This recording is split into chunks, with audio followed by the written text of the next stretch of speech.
mais do que radialista da EBC, eu falo de um lugar formado pela história de um dos programas ícones, né, no tratamento das questões de gênero e outros, que foi o Fala Mulher, de onde eu fui produtora durante muitos anos, apresentava o programa nas ausências da Denise, encontrei a Ana Lippe, que era a nossa colaboradora na área da saúde. Enfim, essa referência que colaborou na minha formação é muito importante, porque o Fala Mulher representa, nos anos 90, como Viva Maria e outros programas, as brechas que as mulheres encontraram para discutir suas questões numa época que nós estávamos completamente ausentes da pauta e, paralelamente, enfim, a organização do movimento de mulheres, ou a reorganização, ou a retomada desse movimento de mulheres depois da década de 60, a comunicação foi e é um espaço estratégico de ocupação e de fazer o debate das questões de gênero. Então, exatamente por aí eu gostaria de começar, antes de falarmos sobre esse desafio, porque é um desafio produzir conteúdos na perspectiva de gênero, raça, etnia e orientação sexual. Gostaria exatamente de situar a comunicação como esse espaço, ao mesmo tempo de disputa do simbólico, da disputa dos sentidos e de construção dos sentidos. É nesse lugar, no campo da comunicação, que a cultura produz os códigos culturais que vai fazer com que a gente faça a leitura do mundo. E aí é um processo mesmo de retroalimentação. Nós, mulheres, com toda a complexidade desse nós, mulheres, que são tantas questões, né? Mulheres mães, mulheres trabalhadoras, mulheres universitárias, mulheres negras, mulheres indígenas, mulheres lésbicas, enfim. Nós, mulheres, estamos disputando esse campo de produção de sentido, esse campo do simbólico. E essa arena é a arena da comunicação. E nós estamos participando dessa arena de várias formas, e é sobre essas formas que a gente pode conversar hoje. Como esse espaço é um espaço de construção e que nós estamos em disputa, isso nos faz entender que essas relações, como relações sociais, elas são relações culturais e elas, portanto, são mutáveis. Elas estão para serem construídas, desconstruídas, refletidas, refletir a realidade e refletir-se na realidade. É um processo muito dinâmico e que eu tenho a impressão, estudando a história da ocupação dos espaços, principalmente na radiodifusão comunitária, que já teve o nome de alternativa, de insurgente, de revolucionária, de guerrilheira, dependendo, né? São 60 anos, desde das primeiras rádios feitas para educar até hoje. São muitas formas de ocupação dos espaços, mas hoje nós vivemos, na nossa atualidade, um momento muito fértil.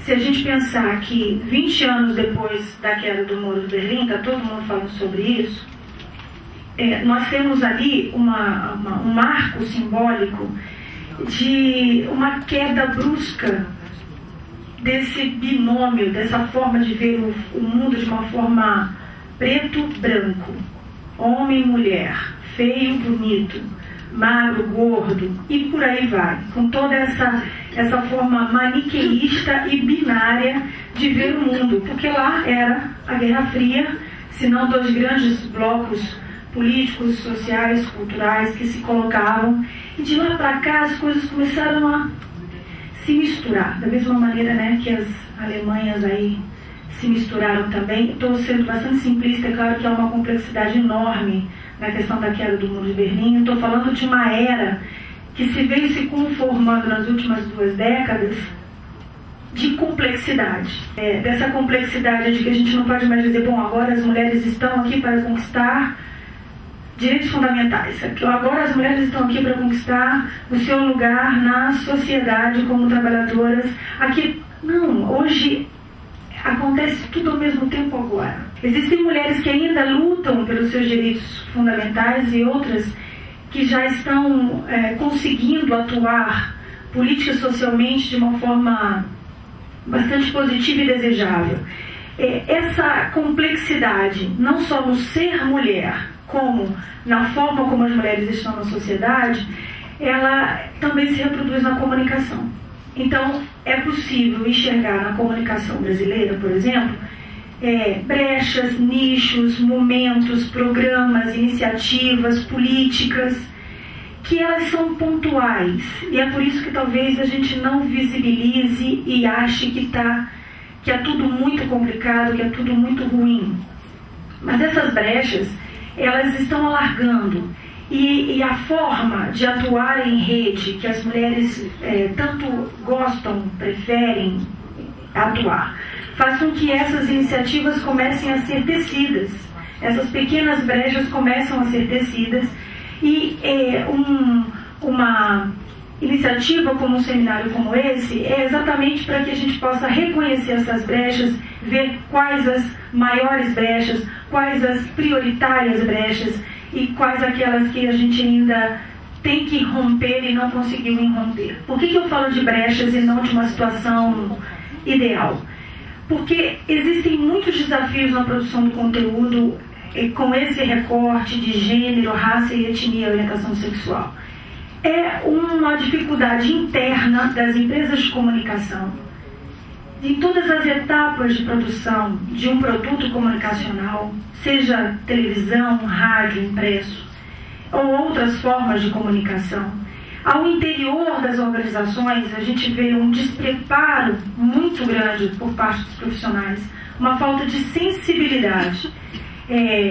Existem profissionais de toda hora, existem aqueles que gostariam de ser sensibilizados, ficam vendo aquela história de gênero assim como uma questão unicamente, exclusivamente de mulheres, né? E os outros temas ainda passam muito mais ao largo. Tem outros que nem querem tocar no assunto, tem aqueles que querem ser capacitados, mas não sabem como.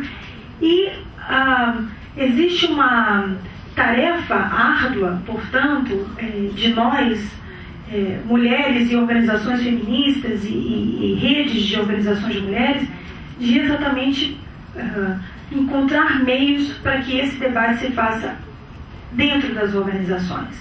Para que, no momento que uma pauta chegue, o tratamento dessa pauta, de um desses temas, possa ser tratado também de uma forma diferenciada. Então, além da questão da sensibilização, que nós estamos ainda a produção de um determinado conteúdo de comunicação, ele tem algumas etapas. Uma das primeiras é exatamente esse definir a pauta, esse escolher a pauta. E nesse ponto, quero me deter um pouco mais sobre ele. Ele é muito complexo, porque nós somos pautados, em geral, inclusive as empresas públicas, pela famosa Agenda 7, por aquilo que a mídia privada está dizendo que está acontecendo no mundo, por aquilo que todos estão cobrindo. A gente não ousa, em geral, sair daquela agenda segura, e é por isso que muitas vezes a gente fica tão revoltado que a gente começa a passar os canais, se tratando de telejornais, e os telejornais dizem a mesma coisa, com algumas nuances.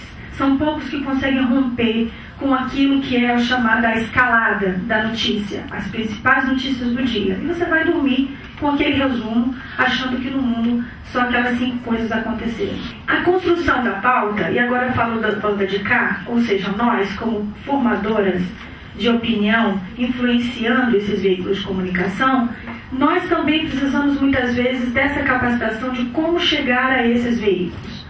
Como é que nós vamos construir uma pauta que ela mesma não seja excludente, que ela mesma não nos coloque num gueto, que ela mesma possa dizer das inter-relações que aquele fato noticioso, aquele fato comunicacional, ele tem em relação à sociedade como um todo.